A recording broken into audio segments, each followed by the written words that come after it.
The other sort of big, massive national issue that everyone is talking about and should be talking about involves, racial justice, however you define it. And obviously there's a lot happening in rethinking law enforcement. But I also think that a big part of what's happening is going to come back to economic justice and economic equality.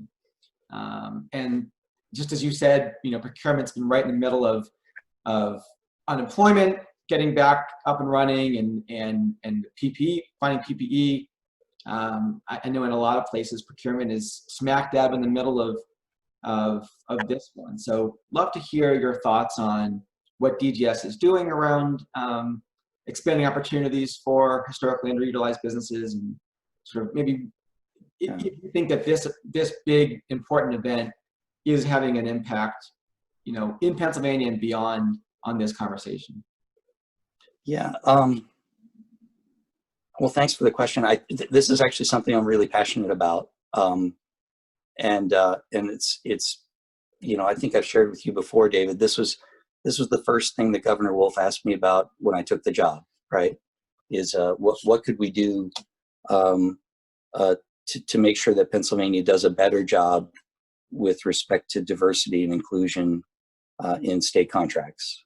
So that's been our primary focus as an agency, as a procurement agency. Naturally, that's where we've been focused, and I think we've been focused on it, really from day one, so long before George Floyd. The approach has been really to try to get our arms around the facts, and to let the what's happening empirically on the ground drive our policy and our decision making. And that really led us to do, a couple of years ago now, we did the state's first ever comprehensive disparity study in Pennsylvania. And many other states have done disparity studies, but for Pennsylvania, this approach has maybe over time been a little overly politicized. One of the advantages of having a disparity study done is that we can at least make the case for pulling some of the politics out, and focusing on what's really empirically happening. And the disparity study helped us understand that that our systems ought to have been delivering, all things being equal, our systems would have delivered roughly 24% participation by small and diverse businesses in Pennsylvania's contracts. It was delivering 4%. So it's a big gap. And the disparity study helped us really understand that, and also created for us a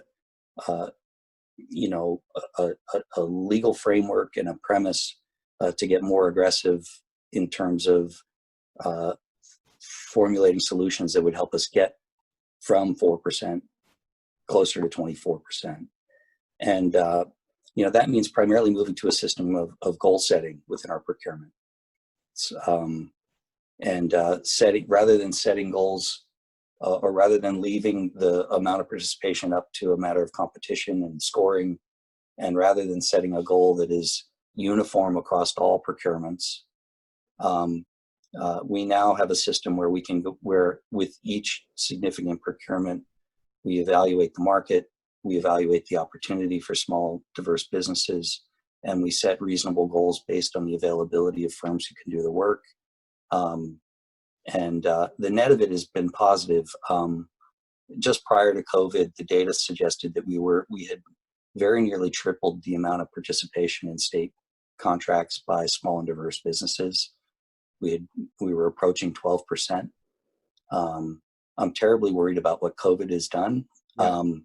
And I think we've got our work set out for us. But the approach has really worked. It's been an empirical approach. I think is there concern, Curt, that that the sort of smaller businesses may not be here in the long run, or in the short run to contract with? Is that the concern? Yeah, well, I think, you know, we as part of our response to the looming fiscal crisis, you know, some time ago we implemented a hiring freeze and we implemented a spending freeze for non-essential, non-COVID related, you know, expenditures. Yeah. And so that means that the revenue that many of our small diverse business partners rely on from the Commonwealth is likely dried up. And so that's the concern. And, you know, these are not businesses that typically have a lot of resources to fall back on. Yeah. You know, when revenue falls. So I think we'll have to see. We're engaged with them every day, and we're trying to get our arms around what it looks like. We've also been very aggressive about trying to promote opportunities within the COVID-19 response for small diverse businesses in Pennsylvania. So, for example, we're looking into a facilities sterilization effort to provide a higher level of confidence for tenants and people who come and go within our facilities that the surfaces they touch are, you know, will have been recently sterilized, right? So, you know, and we've been working very hard to engage the population of small diverse businesses in that effort, among other things. Yeah. You know, I think so. You know, those are the things we were doing before George Floyd. I think since you know, since that tragedy and as this sort of whole national moment of reckoning is sort of evolving, you know, I think we are all, you know, I think it's safe to say that all the agencies within the Commonwealth and certainly the governor and the governor's office are focused on how, you know, how do we respond positively, proactively to this moment, right? And I think that, you know, for me, right, that it was the experience with the disparity study that really affected my thinking here on what we do. And what I mean by that is that, you know, we have forever relied on systems and built systems that we have presumed to be fair. And as it turns out, those systems don't deliver equitable outcomes, right? Whether it's, you know, we presume them to be fair. We've defended them as fair, very successfully defended them as fair over time. But as it turns out, when you look at it empirically and statistically, the systems that we're relying on have not historically delivered equitable outcomes. And so I think that this whole conversation is forcing us to really sort of rethink the set of assumptions that we bring to our bureaucratic systems, and may cause us to rethink, you know, how quick we are to defend them. And so I've been trying to incorporate that into our thinking as an agency as we go forward. You know, so, you know, systems don't have to be populated by folks who are intentionally bad actors in order for the system to deliver bad outcomes. Yeah. And so where we're really trying to focus now is on what do our outcomes look like. So, you know, within DGS, what that has meant is a real push towards evolving to a better culture to make the place a better place to work. And that means ensuring that people feel safe, ensuring that people don't, you know, feel, ensuring that people, you know, are able to come to work and bring their whole selves to work, right? And having a management culture that encourages a dialogue about differences in how people perceive themselves being treated. We need to evolve to a place where where we have a culture where people feel safe. So we've been very focused on that, and then also focused just statistically, right? like most agencies, our business is primarily in central Pennsylvania. And African Americans represent about 12% of the population in the state.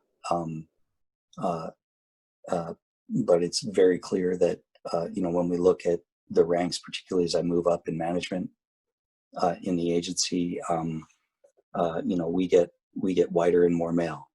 Yeah. And so there's a corresponding relationship, it sounds like you're saying, between having an inclusive team and an inclusive culture at DGS and inclusive outcomes. Yeah, I think we have to look at both. We did a survey of all of our employees about a year ago, 9 months ago, and one of the key questions we asked of our employees was, do they feel physically and psychologically safe in the workplace? The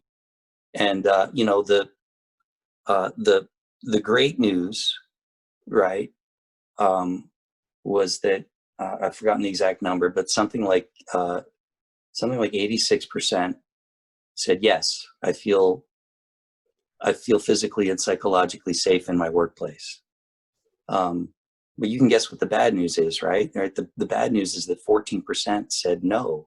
Yeah. And 14% is, more than 150 people. Yeah. So we've really, as an executive team within the agency, even before this present moment, we've really been trying to engage more effectively with workplace culture, and especially trying to engage with folks who don't feel like they've been treated fairly. It's interesting. Yeah, it's easy to focus on sort of the external things that a DGS does, whether it's real estate or facilities or procurement, without recognizing that there's a lot that happens inside the building, and that does have an impact on what happens outside the building. Yeah, I think that's absolutely true. I think, when you look at teams that make procurement decisions, right, across the enterprise, one of the things we've done is we've created this agency liaison program where we've gone out and trained individuals in each of our customer agencies around how to be an advocate for small and diverse businesses within agency procurements. Mm-hmm. And we've really worked hard to get those liaisons, to have a seat at the table when major contracting decisions are made. Yeah. Because, diversity, equity, and inclusion, I think, if we're not really intentional about it, it's sort of, we approach it as an afterthought, right? Or worse, it becomes the reason why our customer agency, didn't get the contractor they wanted. They got another contractor. Yeah. And I think what we really have worked hard to do is to integrate the